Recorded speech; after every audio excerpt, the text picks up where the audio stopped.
작은 고시원 방 안. 창문으로 아침 햇살이 희미하게 스며들었어요. 좁은 방이지만 저에게는 이곳이 세상에서 가장 소중한 공간이었습니다.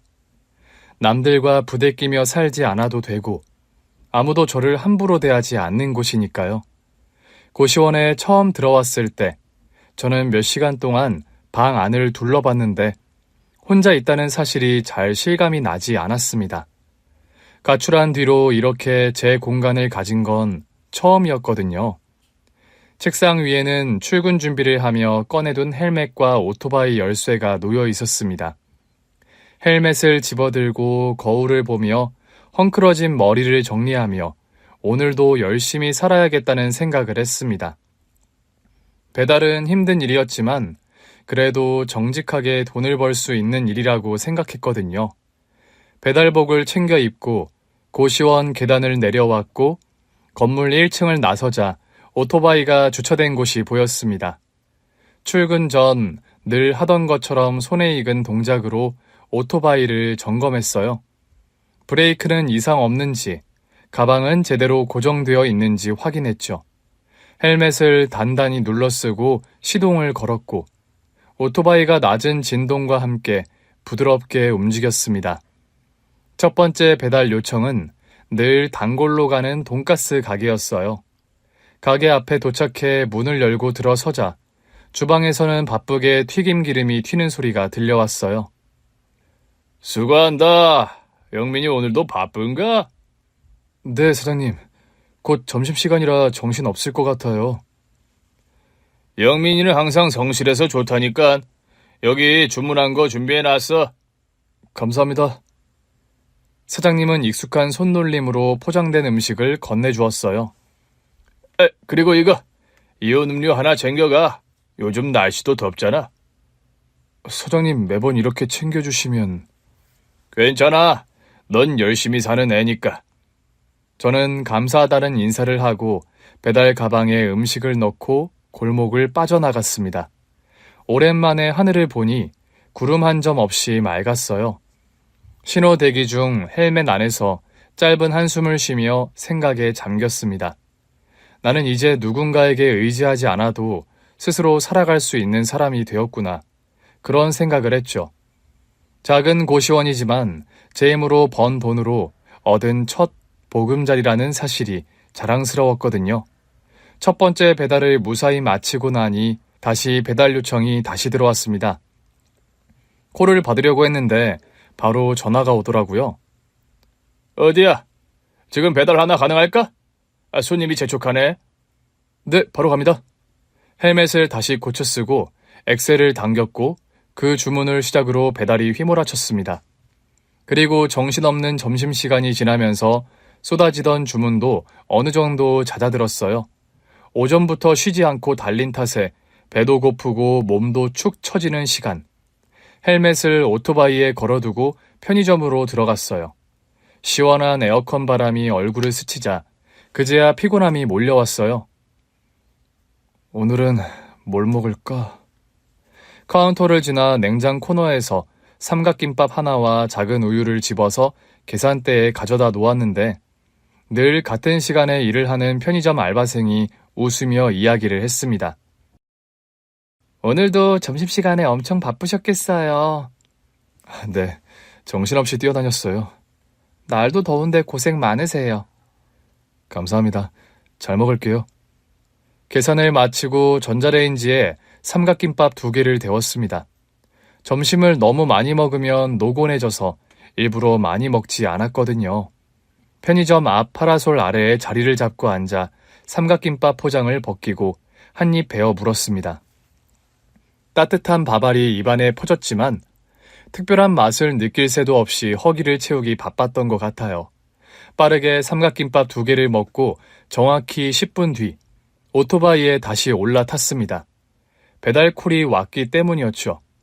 오후 4시, 바쁜 시간을 지나고 나니 배달 요청이 잠시 뜸해졌는데 그때 휴대폰이 울렸습니다. 형, 뭐해? 고시원에 들어가기 전까지 함께 지냈던 동생들 중 한 명이었어요. 오랜만이다. 다들 잘 지내? 형은 요즘 바빠? 뭐 항상 그렇지. 근데 너희는? 그냥 저녁 뭐 먹을까 고민 중이었어. 어디 있어? 원래 있던 그 공원 근처. 그 말을 듣고 저는 자연스럽게 오토바이의 방향을 틀었습니다. 공원 근처에 도착하니 익숙한 얼굴들이 보이더라고요. 벤치에 모여있던 동생들이 저를 보자 반갑게 손을 흔들었어요. 형, 진짜 왔네? 당연하지. 오랜만인데 그냥 갈 수 있냐? 여전히 익숙한 얼굴들이었어요. 16살, 17살 때부터 함께 지내왔던 애들이었거든요. 그때와 달라진 게 있다면 저는 이제 혼자 살고 있다는 것, 그거 하나였습니다. 저녁 뭐 먹을지 고민하고 있었다고? 너희 뭐 먹고 싶어? 형이 사주게? 그래. 이제 따로 나가서 살지만 가끔 형 노릇도 해야지. 와, 그럼 피자랑 떡볶이? 좋아, 자리 잡고 있어. 내가 금방 사올게. 주변 분식집에서 떡볶이를 사고 피자 가게에서 피자 한 판을 주문했어요. 음식을 사들고 다시 돌아가니 동생들이 벌써 자리를 넓혀두고 있었습니다. 형, 진짜 고마워. 잘 먹을게. 별말을 다 한다. 근데 너희 요즘 뭐 하면서 지내? 알바하면서 지내고 있어. 아직 갈 길이 멀지만. 잘하고 있네. 돈 벌어서 허튼 곳에 쓰지 말고 차곡차곡 모아야지. 한동안 그렇게 함께 음식을 먹으며 이야기를 나눴습니다. 가끔 이렇게 얼굴을 보고 서로 잘 살아가고 있다는 걸 확인하는 것만으로도 위로가 되는 것 같았거든요. 같이 지내던 동생들과 1시간 정도 시간을 보내니 저녁 시간이 다가오고 있었습니다. 다시 배달을 나설 시간이 된 거죠. 저녁 7시가 조금 넘자 다시 바빠지기 시작했어요. 퇴근 시간이 다가오면서 저녁 식사 배달 주문이 쏟아졌거든요. 몇 건의 배달을 연달아 소화했는데 몸이 자동으로 움직이는 것 같았습니다. 이럴 때면 꼭 배달 로봇이 된 것처럼 느껴졌어요. 오토바이 엑셀을 당기고 신호를 보고 멈추고 음식을 고객에게 건네고 하루에도 몇십 번씩 반복하는 과정이었죠.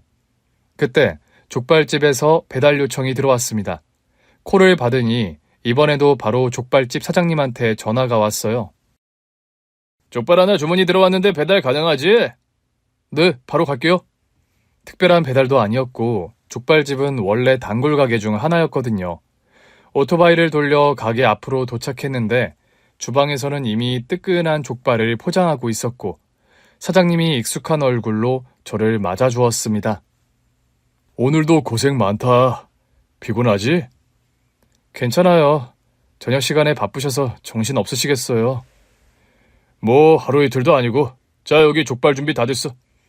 사장님은 포장된 족발을 손에 쥐어주며 익숙한 손놀림으로 비닐을 한 번 더 단단히 묶었습니다. 감사합니다. 저는 무심코 배달 가방을 열고 휴대폰으로 배달 주소를 확인했어요. 그런데 주소를 본 순간 그만 손끝이 얼어붙었습니다. 그곳은 제가 5년 전까지 살던 집이었거든요. 이제는 기억 속에서 지워버렸다고 생각했던 그 집. 머릿속이 순간 하얘졌어요. 처음엔 다른 아파트인 줄 알았는데 보니까 도로명과 아파트 동 호수까지 정확히 일치했고 가슴이 철렁 내려앉았습니다. 그 집에 아직도 그 계모가 살고 있는 걸까요?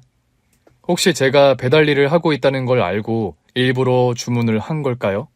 그럴 리가 없는데 여기는 다른 동네고 오다 가다 마주친 적도 없었거든요. 그 짧은 시간 5만 가지 생각이 머리를 스쳤습니다. 하지만 가장 이해되지 않았던 건 왜 그 집에서 여기까지 배달을 시켰냐는 점이었어요. 그 동네, 제가 살았던 그 집에서 족발집까지는 꽤 먼 거리였거든요. 배달료까지 추가로 내면서 일부러 시킬 이유가 없는 것 같았습니다. 고민이 길어졌고 그냥 배달을 하지 않겠다고 말해야 할까 그런 생각을 하고 있을 때 사장님이 제 눈치를 살피더라고요. 왜? 뭐 문제 있어? 아니요. 그런데 그쪽 동네까지도 배달을 해요? 아, 방금 주문 들어온 건 말이지? 그러게 말이야. 거긴 좀 먼데 전화로 직접 주문했더라고. 우리 족발이 맛있다는 이야기를 들었다면서 꼭 먹고 싶다고 하더라. 배달료 더 내겠다고 해서 받았지. 사장님의 말이 머릿속을 맴돌았어요. 도대체 누가 배달을 시킨 걸까? 계모일까? 아버지일까? 아니면 전혀 모르는 사람이 그 집에 살고 있는 걸까? 그럴 수도 있잖아. 이사를 갔을 수도 있어. 고민을 하는 사이 사장님이 가게 안쪽 냉장고에서 작은 캔 음료를 꺼내 건넸습니다. 먼 길 가는 거니까 이거 하나 마셔. 아, 감사합니다. 수고 좀 해줘. 얼떨결에 캔 음료를 받아들었습니다. 사실 배달을 거절할 수도 있었지만 피하고만 있을 수는 없다는 생각이 들었거든요. 족발을 시킨 사람이 계모나 저희 아버지가 아닐 수도 있고 혹시나 그게 맞다고 하더라도 그냥 헬멧을 더 깊게 눌러 쓰고 있으면 저를 못 알아볼 거라고 생각했습니다. 그렇게 오토바이에 올라 핸들을 잡고 시동을 걸었지만 쉽게 엑셀을 당기지 못했어요. 괜찮아, 별일 없을 거야. 숨을 깊게 들이마신 뒤 엑셀을 당겼고 그렇게 저는 5년 만에 다시 그 집으로 가고 있었습니다. 오토바이를 타고 익숙한 골목을 지나자 아파트 단지가 보이기 시작했습니다. 15살의 나이. 저는 이곳을 뛰쳐나왔거든요. 집을 나올 때 다시는 돌아오지 않을 거라고 생각했어요. 그렇게 굳게 마음을 먹었는데 족발 한 상자를 배달하기 위해 그곳을 향해 가고 있는 게 참 기가 막히더라고요. 배달기사의 숙명이라고 해야 할까요? 괜찮을 거라고 생각했는데 아파트 단지 안으로 들어서자 호흡이 가빠지기 시작했고 손에 땀이 배었어요. 말 그대로 숨이 턱 막히는 기분이었습니다. 건물 외벽은 예전 모습 그대로더라고요. 세월은 흘렀지만 크게 변한 건 없었습니다. 단지 내 놀이터, 나무가 심어진 작은 공터, 한때 친구들과 뛰어놀던 장소들이 그대로. 하지만 제 기억 속 이것은 공포와 고통이 가득했던 집이었습니다. 오토바이를 주차하고 사장님이 준 음료수를 꺼냈는데 손이 떨려서 캔을 여는데 시간이 걸리더라고요. 차가운 음료를 한 모금 들이키면 조금이라도 진정이 될까 싶었거든요. 하지만 목을 타고 내려가는 차가운 음료도 제 안의 불안을 식혀주지는 못했습니다. 그렇게 천천히 아파트 입구로 걸어 들어갔어요. 제가 태어날 때부터 살던 이 아파트는 지어진 지 25년이 넘은 오래된 아파트였습니다. 엘리베이터는 2대뿐이라 저녁 시간인 그때 사람들로 붐비고 있었거든요. 버튼을 누르고도 엘리베이터 앞에서 한참을 기다렸습니다. 만약 현관문이 열리고 계모가 나오면 어떡하지? 아버지가 나오면? 아니면 전혀 모르는 사람이 나오면? 띵! 엘리베이터 문이 열렸고 사람 몇 명이 내린 후 천천히 앞으로 들어갔어요. 7층 버튼을 누르고 엘리베이터가 올라가는 동안 숨을 한번 길게 내쉬었습니다. 현관문 앞에 도착해서도 한참을 망설이다가 결국 손을 뻗어 초인종을 눌렀죠. 그리고 그 순간 안에서 한 여자의 목소리가 들렸습니다. 왜 이렇게 늦어요? 순간 머릿속이 새하얘졌고 저는 아무런 대답을 하지 않았습니다. 곧이어 현관문이 열렸고 저는 헬멧을 깊숙이 눌러쓰고 포장된 음식을 내밀었습니다. 여자 목소리였는데, 그러니까 그 계모가 아직 여기 살고 있는 거구나. 기사님 주세요, 족발.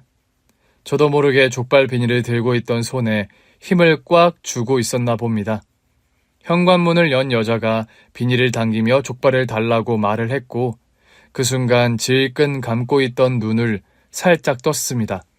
그리고 마주한 얼굴. 그런데 그 얼굴은 정말 믿을 수가 없었습니다.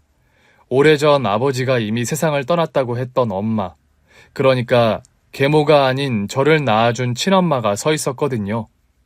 정말 숨을 쉬는 것도 잊어버린 채 그 얼굴을 뚫어져라 바라봤는데 그럴 리가 없었어요.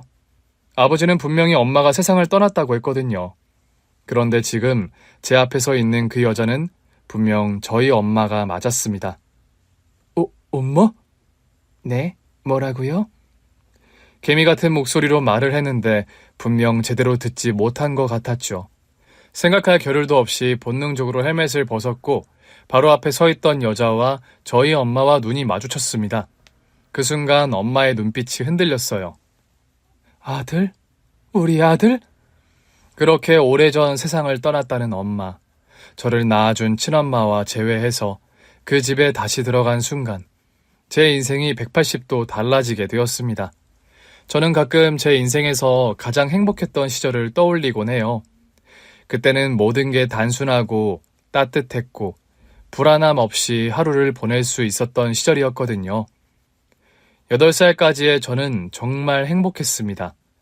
우리 가족은 넉넉하진 않았지만 그래도 아버지와 어머니 그리고 저 셋이서 단출하게 지내며 서로 기대고 살았어요. 제가 기억하는 아버지는 성실한 사람이었고 어머니는 정 많고 따뜻한 분이었습니다. 아버지는 일하느라 바빴지만 그래도 시간이 날 때마다 저를 번쩍 안아 올리며 놀아주곤 했거든요. 어머니는 늘 제 옆에 있었고 정성껏 식사를 차려주셨고 잘 때면 제 머리를 쓰다듬어 주셨어요. 그런데 그 모든 게 한순간에 무너졌습니다. 제가 초등학교에 입학한 지 얼마 안 되었을 때 부모님은 이혼을 하시게 되었어요. 성격 차이라고 했지만 어린 나이에 그 말이 무슨 뜻인지 이해를 하지 못했습니다. 그냥 어느 날 어머니가 집을 나가신 거였죠. 아버지는 어머니가 다시는 돌아오지 않을 거라고 했는데 너무 겁이 났던 것 같아요. 아빠 왜요? 왜 엄마는 안 와요? 그냥 어쩔 수 없게 됐다. 이제 너랑 나 둘이서 살아야 해. 집에 오지 않는 엄마를 하염없이 기다렸고 엄마를 찾고 싶었지만 아버지는 더 이상 엄마의 이야기를 하지 않으려 했습니다. 어려서 할 수 있는 게 없었던 저는 그저 아버지를 따라야만 했어요. 엄마와 아버지가 이혼을 한 지 2년이 지나 저희 아버지는 재혼을 했습니다. 새엄마가 생긴 거죠. 새엄마는 처음엔 부드러운 미소로 저를 맞아주었습니다. 영민아, 앞으로 우리 가족이 되는 거야. 잘 지내보자. 저는 여전히 엄마가 보고 싶었지만 새로 가족이 되었다는 아줌마에게 착하게 굴어야 한다고 생각했어요. 처음엔 어색했지만 새로운 가족이라는 것에 적응하려고 했거든요. 하지만 시간이 지나면서 분위기가 달라졌어요. 아버지가 없을 때마다 새엄마, 계모가 저를 대하는 태도가 완전히 변했습니다. 아버지는 늘 여전히 바쁜 사람이었어요. 하루 종일 일을 하고 늦게야 집에 들어오거나 지방에 일을 하러 가서 집을 며칠씩 비우는 날도 있었습니다. 그렇게 아버지가 집을 비울 때마다 저는 계모와 단둘이 집에 남겨졌어요. 오늘 밥은 알아서 챙겨 먹어라. 나는 나가야 해서. 네? 어디 가세요? 네가 신경 쓸 일 아니야. 계모는 가방을 들고 나가더니 밤 늦게까지 돌아오지 않았고 저는 텅 빈 부엌을 바라보며 한참을 서 있었어요. 냉장고를 열어봤지만 안에는 찬밥 한 덩어리와 다 쉬어가는 반찬밖에 없었습니다. 그날 처음으로 깨달았어요. 이제 저를 챙겨줄 사람은 아무도 없다는 걸. 계모와의 생활은 둘 중 하나였습니다. 계모가 집을 비울 때 어린 제가 홀로 집에 남겨지는 거. 계모가 집에 있을 때는 집안일을 하는 하인이 되거나 딱 그 둘 중 하나였거든요. 이영민, 이거 설거지 좀 해. 나 피곤해서 못하겠어. 네, 제가요? 너도 이제 12살인데 그 정도는 해야지. 처음엔 시키는 대로 했는데 하지만 점점 해야 하는 일이 늘어났습니다. 바닥 좀 닦아. 화장실 청소 좀 해. 네 방도 정리하고 빨래도 개놔. 저녁 먹었으면 네 접시는 네가 씻어야지. 혼자 남겨지는 것도 서러운데 이제는 집안일까지 해야 했어요. 하지만 그보다 더 서러운 건 아버지는 이런 전혀 몰랐다는 거예요. 아버지가 집에 있을 때 계모는 완전히 다른 사람이 됐거든요. 영민이 오늘 학교 잘 다녀왔어? 네. 여보, 영민이 저녁도 먹었고 숙제도 잘했어요. 그래? 우리 아들 착하네. 아줌마 말도 잘 듣고. 계모는 아버지 앞에서는 한없이 다정한 엄마인 척을 했습니다. 그리고 아버지는 그걸 철석같이 믿었어요. 저는 영민이가 너무 예뻐요. 우리가 가족이 된 게 정말 좋아요. 아버지는 그 말에 기뻐하며 고개를 끄덕였죠. 하지만 아버지가 방으로 들어가면 계모는 한숨을 쉬며 저를 바라봤어요. 귀찮게 하지 말고 조용히 있어. 그때부터 저는 집이 싫어졌어요. 학교에서 최대한 늦게까지 남아있다가 집에 들어가는 걸 미뤘거든요. 친구들은 집에 빨리 가고 싶어 했지만 저는 오히려 반대였어요. 학교 운동장에 남아서 놀다 가기도 했고 아파트 공터에 앉아 하염없이 시간을 보내기도 했어요. 하지만 어쩔 수 없이 집에 돌아가야 했을 때 두려움이 밀려왔습니다. 오늘은 또 어떤 일을 시킬까? 또 무엇 때문에 혼을 낼까? 진짜 혼나기 싫은데 그렇게 저의 어린 시절은 점점 외롭고 쓸쓸한 날들로 채워지기 시작했습니다. 어느 날 아버지가 출근한 뒤 집안은 조용했어요. 계모는 어디론가 외출한 듯 했고 저는 오랜만에 혼자 있는 시간을 가질 수 있었죠. 벽장 한 구석에 숨듯 웅크려 앉아있던 저는 조심스럽게 고개를 들었어요. 계모와 함께 살게 된 게 10살 때부터였으니까 2년, 무려 2년을 그렇게 살고 있었거든요. 계모가 없는 시간이면 저는 늘 같은 생각을 반복했습니다. 우리 엄마는 어디로 갔을까? 정말 다시는 돌아오지 않는 걸까? 그런 생각이요. 아버지가 퇴근하고 돌아오자 저는 거실로 나왔습니다. 그때 계모는 잠깐 뭘 사야 한다며 집을 비웠었죠. 아버지는 피곤한 얼굴로 넥타이를 풀고 있었는데 그때가 아니면 영영 기회를 놓칠 것 같았거든요.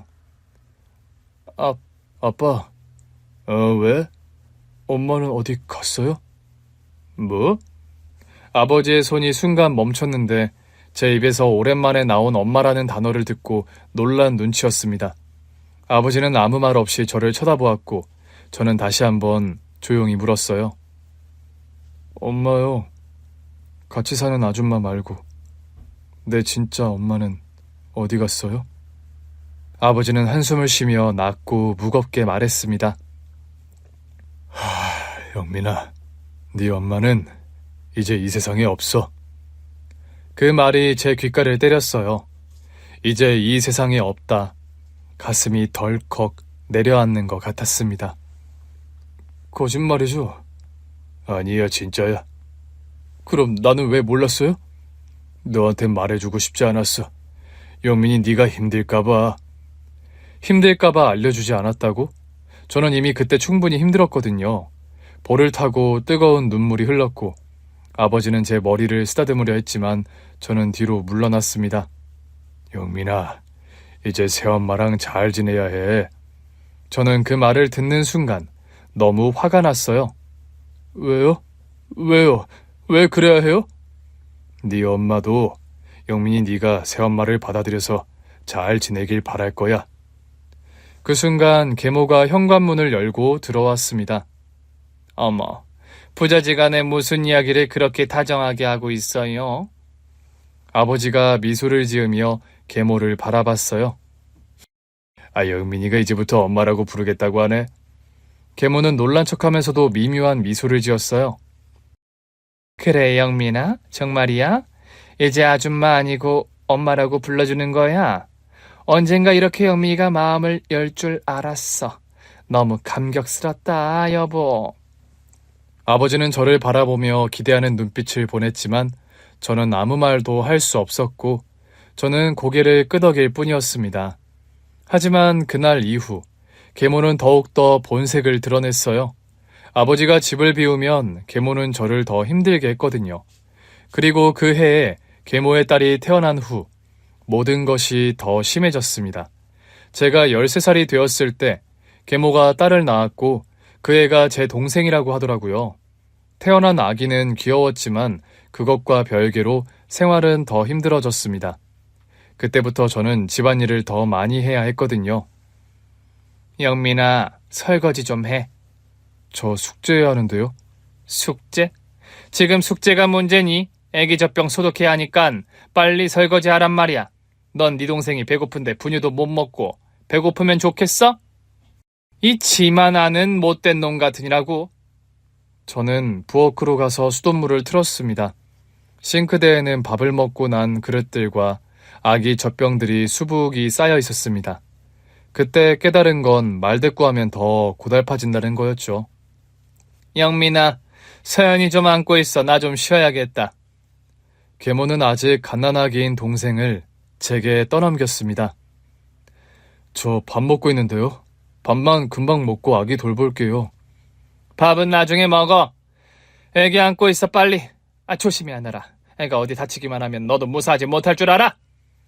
심지어 계모는 아기가 토한 옷과 수건을 다 깨끗하게 세탁을 하라고 시켰습니다. 세탁기 말고 손빨래로요. 이거 좀 빨아. 애가 토했어. 미지근한 물에 담그고 아기용 전용 세제 있지? 그걸로 문질러서 깨끗하게 빨아. 알겠어? 저는 울며 빨랫감을 들고 화장실로 갔습니다. 옷을 헹구면서 숨죽여 울었어요. 그때부터 저는 계모가 없는 집을 꿈꾸기 시작했던 것 같아요. 우리 영민이가 동생도 잘 봐주고 참 착해요. 그래? 우리 영민이 다 컸네. 영민아, 동생 예쁘지? 네. 저는 무기력하게 고개를 끄덕였지만 머릿속에는 한 가지 생각만 가득했습니다. 이 집에서 벗어나고 싶다. 어떻게든 떠나야 한다고요. 그리고 15살이 되면서 저는 집에서 보내는 시간을 최대한 줄이려 애를 썼습니다. 학교가 끝나면 바로 집으로 가야 했지만 저는 최대한 늦게까지 밖에 머무르려 했거든요. 친구들이랑 오락실에 가거나 길거리를 돌아다니거나 심지어 혼자 공원 벤치에 앉아 있는 날도 있었어요. 집에 들어가는 순간 숨막히는 공기가 저를 짓눌렀기 때문입니다. 그날도 마찬가지였어요. 오락실에서 친구들과 시간을 보내다 보니 어느새 해가 지고 있더라고요. 이제는 집에 가야 할 시간이었고 저는 천천히 걸어 집으로 향했습니다. 조용히 현관문을 열고 들어왔는데 이상한 느낌이 들었어요. 거실 한복판에서 계모가 회초리를 손에 쥔 채 서 있었습니다. 어디 갔다 이제 오니? 친구들이랑. 내가 뭐라고 했어? 학교 끝나면 바로 집에 들어오라고 했잖아. 저는 아무 말도 하지 않았어요. 어차피 무슨 말을 해도 소용없었거든요. 너 요즘 아주 건방져졌어. 뭐 너 좀 이제 나이 먹었다 이거야? 네가 크니까 내가 우습지? 아니요. 아니요. 그럼 뭔데? 네가 뭔데 왜 이렇게 늦게 다녀? 회초리가 허공을 가르며 제 앞에서 흔들거렸습니다. 오늘 아버지도 늦는데 아주 먼지나게 맞아봐야 정신을 차리겠네. 저는 뒷걸음질을 했지만 계모는 점점 다가왔습니다. 그날 밤 저는 방에 들어가 이불을 뒤집어 쓴 채 울었어요. 정말 너무 억울했습니다. 계모와 함께 살게 된 이후 몇 년 동안 참으면서 착하게 지내려고 노력했는데 밥을 안 챙겨줘도 참았고 집안일을 떠넘겨도 참았거든요. 계모가 없을 때는 혼자 라면을 끓여 먹으며 버텼고 아버지 앞에서는 언제나 착한 아들로 행동했는데 더는 참을 수 없었습니다. 그리고 늦은 밤 아버지가 집에 돌아왔는데 거실에서 계모와 아버지의 대화 소리가 들리더라고요. 오늘 내가 좀 늦었네. 애들은 잘 있어? 그럼요. 우리 영민이 착하게 있었죠. 그렇죠, 영민아? 저는 방문을 살짝 열고 계모를 쳐다봤는데 계모는 언제 그랬냐는 듯 다정한 미소를 짓고 있었습니다. 아버지는 여전히 그런 계모의 모습을 보고 전혀 의심하지 않았어요.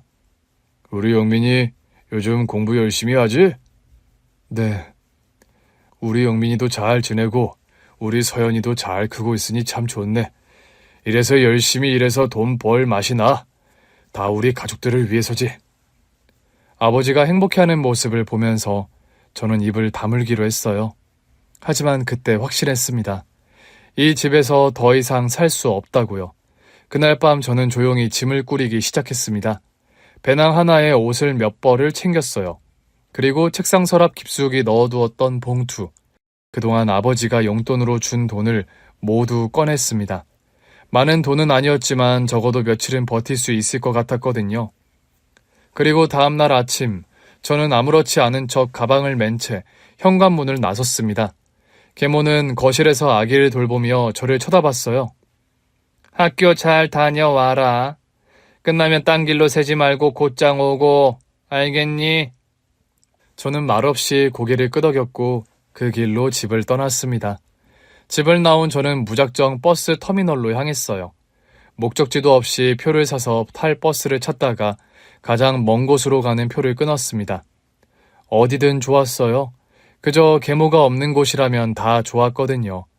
버스 창가에 앉아 스쳐 지나가는 도시의 불빛을 바라보면서도 실감이 나지 않았습니다. 이제부터 어디서 어떻게 살아가야 할까? 집에서 나오기 전까지는 단순히 떠나고 싶다는 생각뿐이었는데 막상 발을 내딛고 나니 모든 것이 막막하게 느껴졌습니다. 하지만 다시 돌아갈 수는 없었어요. 돌아가면 계모는 저를 더 무섭게 다룰 것이 분명했고 아버지 역시 제가 가출한 것에 분노하겠죠. 저는 제 결정을 후회하지 않기로 했어요. 그 대신 어떻게든 살아남아야 한다는 생각을 했습니다. 낯선 지방 도시의 터미널에 도착한 후 저는 몇 날 며칠을 찜질방에서 지내며 무료 와이파이를 이용해 인터넷을 검색하기 시작했어요. 어디서 묵어야 할지, 어떤 일을 해야 할지 알아보던 중 가출한 또래 아이들이 함께 지내면서 돈을 벌고 있다는 글을 발견하게 되었습니다. 저는 조심스레 연락을 했고 그 아이들과 만나게 되었어요. 저처럼 여러 사정과 여러 이유로 집을 떠나온 아이들이 많았습니다. 처음에는 경계도 했지만 어느 순간부터 같은 처지라는 것만으로도 서로를 이해할 수 있었고 의지하는 사이가 되었던 것 같아요. 우리는 각종 알바를 전전하며 살아갔습니다.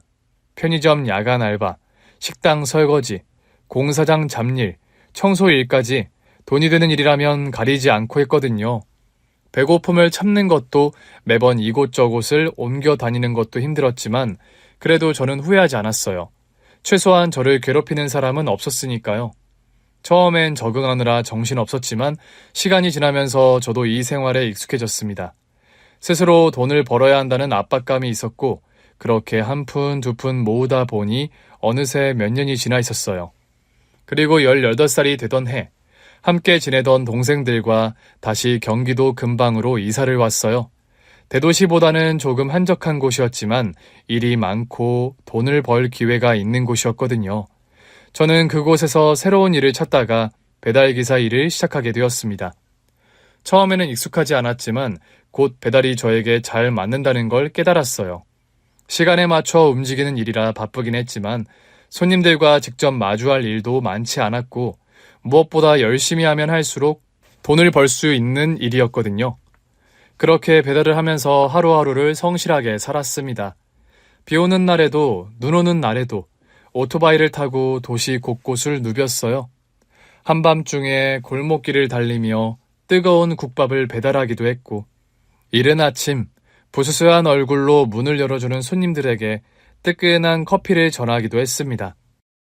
일을 열심히 하자 단골 가게 사장님들도 저를 알아봐 주었고 친절하고 성실한 배달원이라며 가게마다 저를 찾기 시작했어요. 저는 쉬지 않고 일했고 돈을 모으는 것이 목표가 되었습니다. 그렇게 18살부터 20살까지 저는 오로지 배달 일을 하며 돈을 모았어요.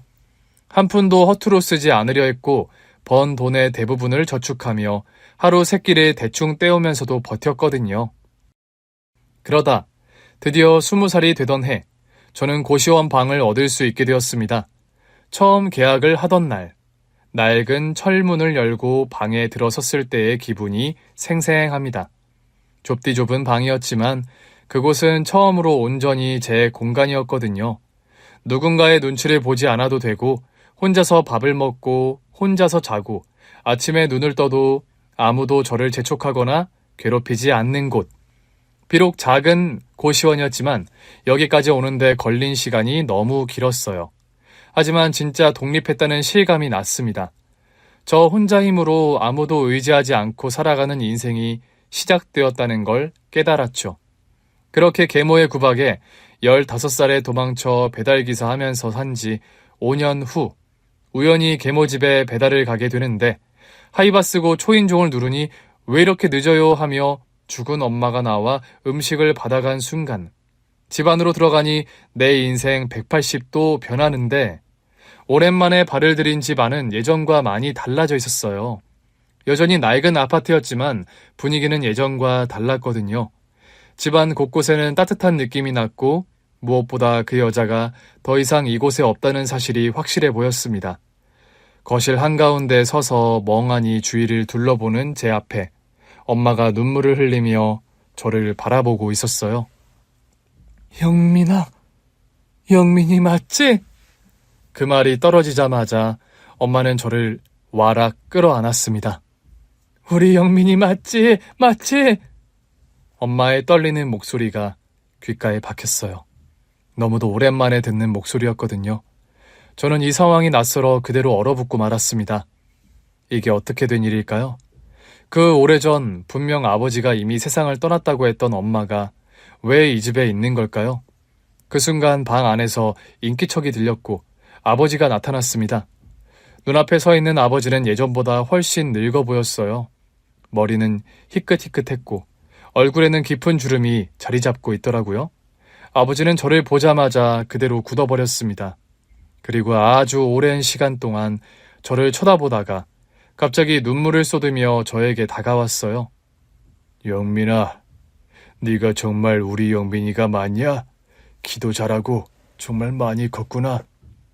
아버지는 손을 떨며 저의 어깨를 붙잡았어요.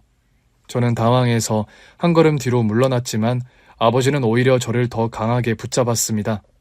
어디 있었어? 그동안 대체 어디 있었던 거야? 아버지는 흐느끼며 제 어깨를 흔들었어요. 그렇게 찾았는데 어떻게 이렇게 흔적도 없이 사라질 수 있냐? 대체 어디 있었던 거냐고? 제 어깨를 움켜쥔 손끝이 떨리고 있었고 그 모습을 보면서도 저는 아무 말도 할 수 없었습니다. 미안하다, 영민아. 네가 그렇게 떠나는데도 나는 아버지는 고개를 떨군 채 한참을 울었어요. 그리고 그때 저는 거실 한쪽에 있던 작은 그림자 하나를 발견했어요. 거실 구석에서 작은 아이가 서 있었거든요. 서연이, 예전에 제가 돌봐주었던 계모의 딸이었습니다. 저는 순간 할 말을 잃었어요. 계모는 보이지 않았는데 딸이 이 집에 있다니. 서연이는 저를 보고 커다란 눈을 깜빡이며 물었습니다. 누구야? 서연아, 여기 이 사람은 서연이 오빠야. 우리 서연이 어릴 때 오빠가 서연이 참 예뻐했는데 너무 애기 때라 기억이 안 나지? 오빠? 서연이는 망설이는 듯 하더니 제 앞으로 한 걸음 다가왔어요. 마지막으로 봤을 때는 그냥 애기였는데 많이 자랐더라고요. 서연이가 있다는 건 설마 그 여자가, 계모가 아직 있는 걸까요?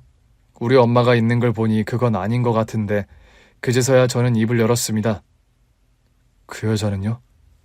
이 질문이 떨어지자 아버지는 손등으로 눈물을 닦으며 긴 한숨을 내쉬다가 입을 열었습니다. 그 여자, 네가 떠나고 3년 뒤에 사고로 세상을 떠났다. 저는 아버지를 멍하니 바라봤어요. 아버지의 목소리는 차분했지만 무겁고 깊은 한숨이 섞여 있었습니다. 갑작스러운 사고였어. 길을 걷다가 차에 치였고 결국. 아버지는 끝까지 말을 잇지 못했어요. 하지만 저는 아무런 감정도 들지 않았습니다. 놀랍지도 않았고 슬프지도 않았거든요. 그저 끝이 그렇게 되었구나 하고 생각할 뿐이었어요. 하지만 서연이에게는 안 된 일이었습니다. 어쨌거나 서연이한테는 엄마였으니까요. 아버지는 나중에서야 모든 걸 알게 되었다고 하더라고요. 계모가 과거 저에게 했던 행동들을 아주 늦게야 듣게 되었다고 했습니다. 네가 집을 나갔을 때 그때 뭔가 잘못됐다고 느꼈다. 네가 아무 이유 없이 그냥 가출을 할 리가 없었으니까. 넌 그런 아들이 아니었잖니. 그래서 내가 그 여자한테 책망을 하며 물었어. 도대체 어떻게 했길래 애가 집을 나갔냐고. 그 여자는 자기는 모르는 일이라며 끝까지 발뺌을 했지만 너 학교 다닐 때 친구들을 만났거든. 영민이 너 학교 다닐 때 친구 말이야. 경식이. 그 애한테 들었다.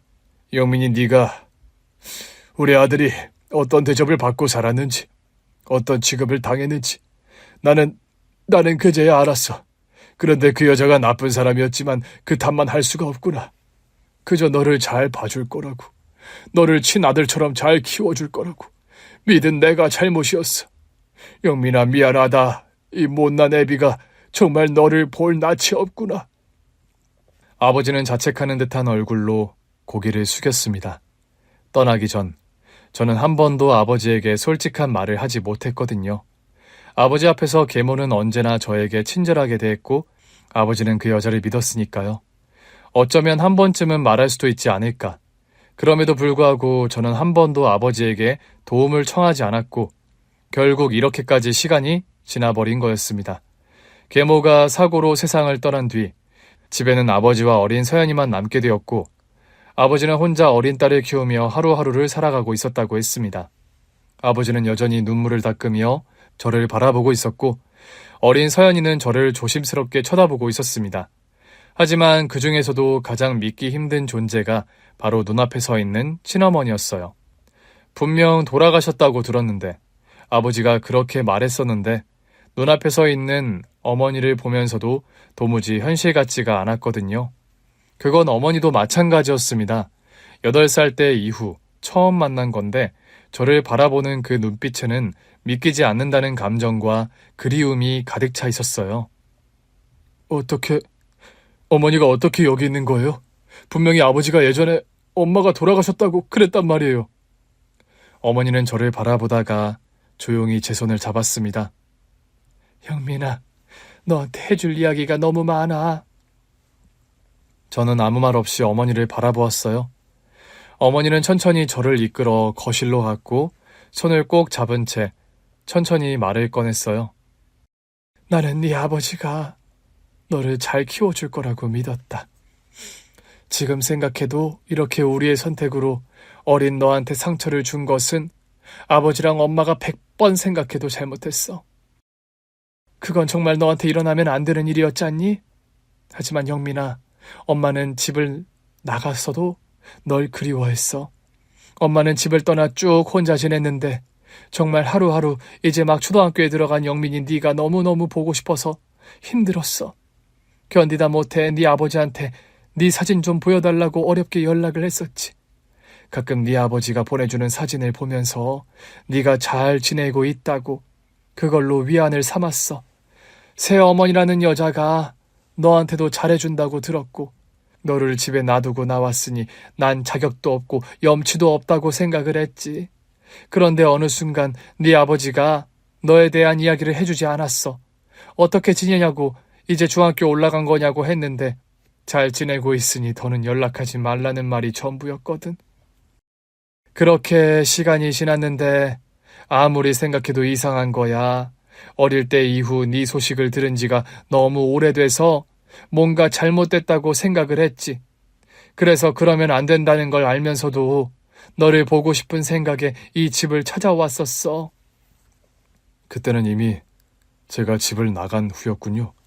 그래. 그때가 이 집에 있던 여자, 그러니까 서연이 엄마라는 여자가 사고로 세상을 떠난 지 1년 정도 되었을 때였지. 그리고 나는 그때서야 알게 됐어. 왜 네 아버지가 네 소식을 전하지 않았는지, 아니 전할 수가 없었던 거지. 네가 이미 집을 나간 지 몇 년이나 됐다고 했으니까. 그리고 이 집에는 너희 아버지는 서연이랑 둘만 남았더라. 나는 당연히 네가 여기서 잘 살고 있을 거라고 생각했는데 아버지가 그러더라. 네가 몇 년 전에 가출했다고. 그때는 이 집에서 버티기가 너무 힘들었었어요. 나는 믿을 수가 없었어. 도대체 왜 네가 이 집을 떠났어야 했는지 나는 도무지 이해할 수가 없었어. 그래서 네 아버지를 원망했어. 어떻게 그런 일이 있을 수 있었냐고. 아들 하나 못 지키고 하나밖에 없는 아들 하나 못 챙기고 어떻게 이럴 수가 있느냐고. 아버지는 죄인인 것처럼 눈물을 흘리며 고개를 숙이고 있었습니다.